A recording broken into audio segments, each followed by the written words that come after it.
오직 하나님의 말씀이 우리를 붙들고 우리를 세워주신다는 사실을 우리가 붙잡기를 원합니다. 사람이 혹은 시스템이 아니면 경험이 전통이 우리를 세우는 것이 아닙니다. 오직 주의 말씀이 우리 인생을 세우는 것입니다. 바울 사도가 주와 및 그 은혜의 말씀에 여러분들을 부탁한다 그랬어요. 이 부탁한다는 그 곁에 두다라는 뜻이에요. 그 곁에.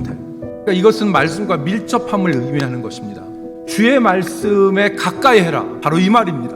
하나님의 말씀 속에 하나님의 뜻이 담겨 있어요. 그리고 우리가 어떻게 살아야 되는지, 무엇을 해야 되는지를 우리는 말씀을 통해서 우리가 찾을 수가 있습니다. 근데 얼마나 우리 삶에서 말씀과 밀접했냐, 이걸 한번 돌아봤으면 좋겠어요. 말씀 암송을 하는 것은 그냥 예배당 오기 전에 지난주 말씀 잠깐 보고서 우리가 대충 가까스로 면할 수 있는 그 정도 하는 형태로 내가 지냈는지, 말씀 묵상하는 그것은 내 삶과 전혀 관계없는 그런 모습으로 내 삶에 하나님을 가까이 하는 것은 오직 예배 시간이었는지 우리가 돌아볼 필요가 있습니다. 우리 모두가 하나님의 말씀에 우리 자신들을 가까이 두는 우리 성도들이 되기를 주의 이름으로 축복합니다. 두 번째는 바울 사도는 주님께 에베소 교회 성도들을 부탁했어요. 인생의 환난과 고난 가운데서 우리를 붙들어 주시는 분은, 우리를 지키시는 분은, 우리를 인도하시는 분은 여호와 하나님입니다. 그 하나님이 우리 인생의 주인 되시는 거예요. 그래서 여러분, 저는 하나님에 대한 우리의 자세와 태도에 대해서 여러분들과 나누고자 합니다. 첫 번째는 하나님이 내 삶의 최종 결정권자이시다. 우리가 아무리 계획하고 우리가 아무리 마음 먹고 아무리 우리가 그렇게 한다 하더라도 인생에 실질적으로 나가는 걸음을 인도하시는 분은 여호와 하나님이라는 사실이에요. 성경은 노력과 준비를 헛된 것이라고 결코 얘기하지 않고 오히려 게으름에 대해서 책망하고 경고합니다. 그러나 노력과 준비만으로 인생의 열매가 맺혀지는 것은 결코 아닙니다.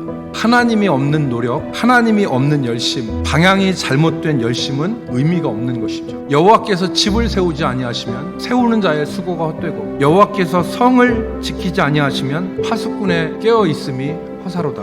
인생의 최종 승인자이시고 결정권자이신 하나님의 승인이 없이는 아무것도 이루어질 수 없다는 것입니다. 두 번째로는 하나님이 내 삶의 중심에, 그리고 내 삶의 앞자리에 계셔야 된다는 것을 우리가 명심하면서 살아야 됩니다. 하나님을 믿는다고 하지만 하나님이 우리 삶의 변두리에, 그리고 우리의 삶의 순서에서 한참 밀리는 경우가 허다해요. 건강에, 돈에, 자기 자신에, 그리고 시간에, 그리고 심지어는 요즘에는 집에서 키우는 개한테 밀려요. 죄송한 얘기지만 자기 자신과 자녀를 위해서는 수백만 원 쓰는 것을 우리가 아깝게 여기지 않는데, 주님을 위해서 단돈 몇만 원 쓰는 것을 우리가 아깝게 생각한다면 이것은 확실히 주님이 밀리는 것입니다. 다른 시간은 다 쓰고 다른 일은 다 해도 예배 오가는 시간이 아까워서 영상으로 집에서 예배 드려도 괜찮다고 생각하는 것은 하나님이 밀리는 거예요. 여러분, 우리가 의지하고 믿을 것은 바로 주와 주의 은혜의 말씀밖에 없습니다. 그 말씀을 붙잡고 그 주님을 의지하며 나갈 때에